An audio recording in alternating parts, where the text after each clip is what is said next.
Parfois, les histoires d'amour se finissent mal. En tout cas, Magali pourrait vous le confirmer. Magalax, pour les intimes, vit à Meaux, dans le 77. Et elle a vécu une idylle avec un migrant marocain, délinquant multirécidiviste, sous OQTF. Et leur belle histoire d'amour s'est terminée par un coup de couteau dans la hanche alors qu'elle était enceinte. Ah, c'est beau, c'est grand, c'est français, monsieur. Et Magalax, on peut dire que sur ce coup-là, elle avait peut-être pas eu le nez creux quand elle avait rencontré cet homme de 28 ans qui s'est retrouvé là, condamné à 1 an de prison ferme pour avoir donné ce petit coup de couteau à sa compagne enceinte de 2 mois et à la hanche. Le couple, certes, connaissait une relation tumultueuse et le prévenu a bizarrement souri et même rigolé à l'énoncé des faits lors de l'audience. L'avocat de la défense a plaidé la relaxe de son client, mais la juge, bizarrement, n'a pas été convaincue. Bizarrement. Curieux.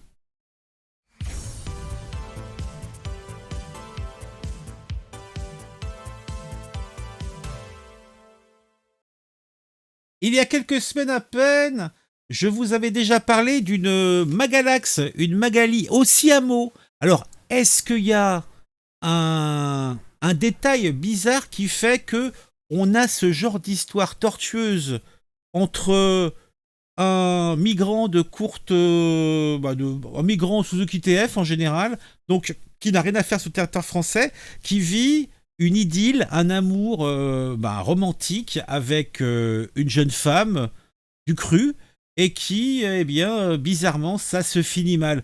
Vous me direz, ce sont des faits exceptionnels. Cela n'arrive jamais.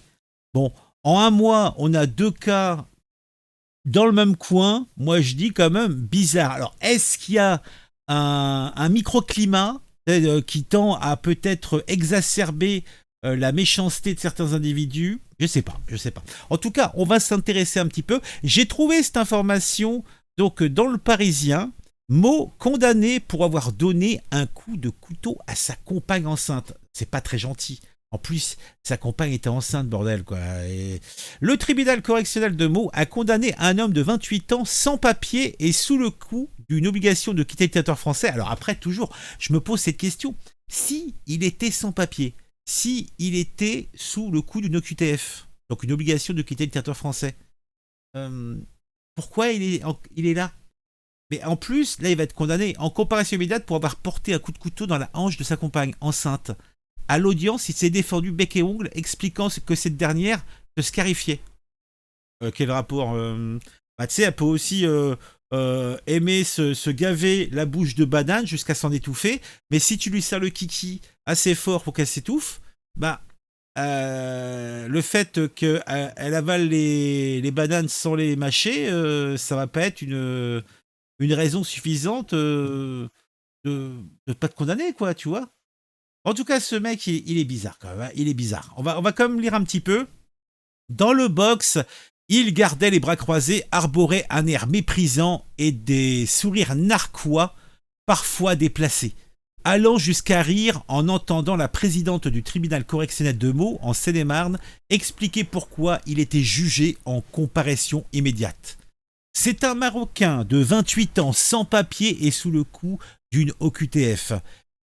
Il est poursuivi pour avoir donné un coup de couteau dans la hanche de sa compagne lundi dernier. Donc ça a été vite, hein, c'est comparution immédiate. Hein, dans un appartement de Meaux. Des violences commises vers 1 heure du matin qui avaient poussé la jeune femme enceinte de 2 mois, la bouche en sang, à se réfugier chez des voisins.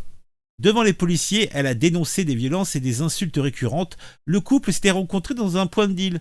Bon, après, c'est derrière un paywall, donc il a fallu que j'enquête. Vous me connaissez, j'ai enquêté.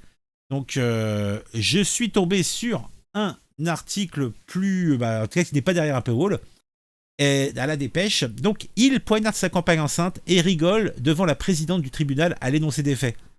Donc, là après, moi, je vous dis, si il avait réussi son coup, dire s'il l'avait poinçonné jusqu'au moment et qu'il a fini morte, euh, ça aurait été, euh, ça aurait été quoi l'énoncé? Ça aurait été problème psychiatrique? hein, le temps de le mettre un petit peu à l'ombre, quelques mois, avant de le libérer. Par contre, là, moi, ce qui m'étonne toujours, c'est que le mec, il est condamné.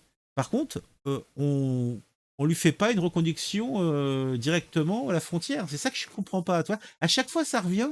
Cette histoire, je pige pas. Alors, est-ce que je crois qu'il est marocain? Mais il est marocain, c'est ça.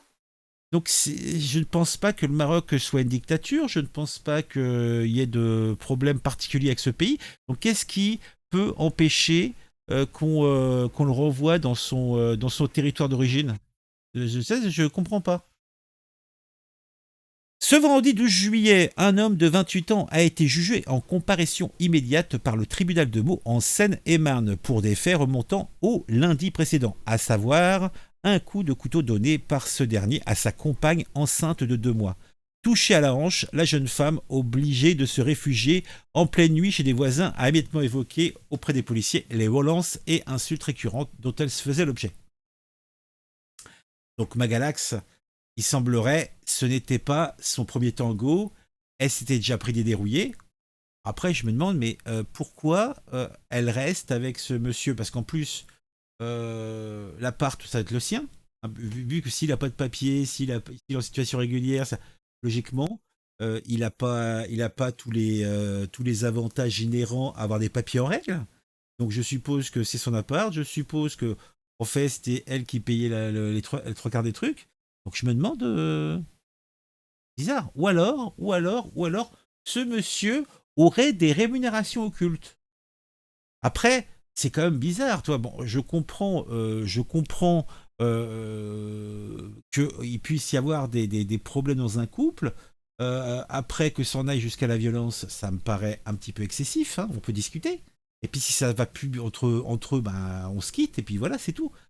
Mais le mec, il a sorti un couteau pour la poinçonner, quoi. C'est quand même un cheminement intellectuel assez particulier. Alors après, il y en a certains, leur alibi, c'est oui, non, mais je me sentais menacé. Ah, le couteau, c'était pour me protéger. Ah, tu vois, les mecs, ils ont pas une tache de sang, ils ont pas un bleu sur eux, mais ils se défendaient, tu vois. Et l'autre, le gars en face, il est ensemble. Là, en plus, c'est même pas un gars, c'est une dame. Le couple qui s'était rencontré sur un point de deal, oh mon Dieu, connaît une relation très tumultueuse, oh mon Dieu, faite de séparation et de retrouvailles, oh mon Dieu. Elle est folle, elle s'est tapée elle-même, indique le prévenu à propos de la plaignante, dépendante au cannabis et portant les stigmates de scarification. Et nos confrères de décrire l'attitude du prévenu souriant et rigolant à l'énoncé des faits par la présidente du tribunal correctionnel. Donc là, on va quand même loin. Hein. Donc la gonzesse, donc la Magalax, elle est en relation avec un mec qui a rencontré un point de deal. Alors est-ce que le mec c'est un dealer? Moi j'aurais tendance à penser que en fait c'est un dealer, tu vois, vu comment c'est présenté tout ça. Donc et puis cette manie de jouer du couteau directement, ça me paraît bizarre. Et donc ils ont des relations conflictuelles et elle serait folle, elle se tape elle-même. Donc elle serait dépendante en plus au cannabis. Alors, pour être dépendant au cannabis, il faut en consommer quand même pas mal, non? Moi, je pensais pas qu'on puisse être dépendant au point de ne pas pouvoir s'en passer du cannabis. À la limite, je peux bien comprendre que cela puisse poser donc quelques problèmes. Je ne savais pas. Bah, dites-moi en commentaire s'il en est, parce que moi personnellement, hein, je ne veux pas dire que je n'ai jamais touché à cette matière, mais disons que de façon très anecdotique. Hein, donc en plus, la fille, donc, qui est pas bien dans sa tête, elle se clarifie. Eh ben, dis donc. Et le mec, donc, le mec se marre, il en a rien à foutre de sa gonzesse. C'est un truc de fou, quoi. Un an de prison ferme. L'avocat de la défense a, lui, plaidé la relaxe de son client, évoquant un contexte très particulier. Bah, moi, je veux bien le contexte que tu veux, mais le gars, il avait un couteau dans la main. Le couteau s'est enfoncé dans le thorax de la dame. Euh, je sais pas, moi, j'ai jamais enfoncé de quoi que ce soit dans le thorax de qui que ce soit. Et j'ai été très énervé, j'étais dans des situations parfois difficiles, comme tout le monde, je pense. Mais j'en suis jamais arrivé à faire ça. D'ailleurs, je me balade pas avec un opinet dans la poche dans mon appartement. C'est-à-dire le placement des enfants de la victime à la suite d'une décision potentiellement motivée par la présence de ce conjoint instable. Ah oui, en plus, donc la dame, la Magalax, avait déjà des enfants d'un précédent lit. Ouais, super. Donc, elle avait des. Donc, elle est toxico. euh, Elle a des enfants qu'on lui a retirés parce que ça serait dû à la présence de ce conjoint instable. Moi, je pense peut-être aussi, c'est peut-être dû à sa consommation excessive de cannabis, peut-être non. Elle voulait l'extraire du domicile. Ce n'est pas parce que mon client se défend mal qu'il est coupable. Ah oui, non, mais qu'elle veuille l'extraire du domicile, ça change pas le fait qu'il y a eu un couteau qui s'est enfoncé dans son thorax. Et c'est, je suis pas sûr que c'est un très bon avocat, hein. Le prévenu sans papier d'origine marocaine, sous le coup d'une obligation de quitter le territoire, a été condamné à 1 an de prison ferme, avec mandat de dépôt et interdiction de paraître dans le département. Mais c'est pas dans le département qu'il devrait pas de paraître, c'est dans le pays. Je comprends pas. Oui, faut que vous m'expliquiez en commentaire comment c'est possible que ce mec soit pas. Donc à la limite, s'il a une peine à purger, bah, qu'il la purge et après, on le met dans un avion, dans un bateau, je sais pas. Et bah, il vaque. Le Maroc, c'est pas une dictature, c'est pas un pays où on risque sa vie à tous les coins de rue. Donc je ne vois pas en qu'est-ce qui fait qu'il ne pourrait pas être renvoyé dans son pays. Je ne comprends pas là. Vous m'expliquez. Expliquez-moi en commentaire, dites-moi tout, hein. Dites-moi tout. Donc, en tout cas, pour Magalax, on peut dire que je dirais pas qu'elle l'a cherché, ce grand Nieudon. Hein, c'est toujours un drame, mais elle cumule quand même. Elle va chercher son mec à un coin de deal. A priori, le mec, moi, je pense que, hein, voilà. En plus, c'était pas la première histoire. C'est une meuf qui a déjà des gamins qu'on lui a enlevés parce que, bon, bah, a priori, voilà, quoi, il y a des trucs qui vont pas. Non, sérieux, un cas social, quoi. Un cas social.